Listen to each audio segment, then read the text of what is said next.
నాన్న. పెట్టి తొందరగా పంపించేసాయి. ఓల్డ్ పనులు ఉన్నాయి మనకి అవతల. మీ చూడు నాన్న, ప్రేమగా మీకు భోజనం పెడదామంటే అన్నయ్య ఎలా అంటే అమ్మా సావిత్రి, వెళ్ళిపోయి బతికిపోయావు గాని లేకపోతే నా చిట్టి చెల్లి గట్టి కాంపిటీషన్ ఊరుకో, నా కూతురు బంగారం. మరి కోడళ్ళు వజ్రాలు, వైడూర్యాలు, మణిమాణిక్యాలు.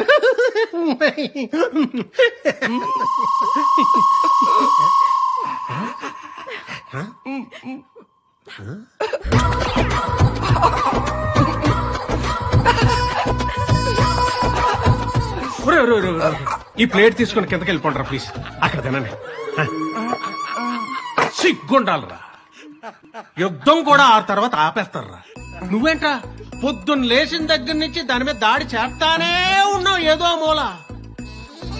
ఇంతమంది ఇక్కడ తింటుంటే ఓ పక్కన దాని కాలు తొక్కేస్తున్నావు. అంత ఆరాటం ఏంటి నీకు? బావుగారు ఇంకా హనీమూన్ అవ్వలేదు పిల్లలకి, అందుకే అవ్వకపోతే దిగిపోతారు కిందకి. ఇలాగా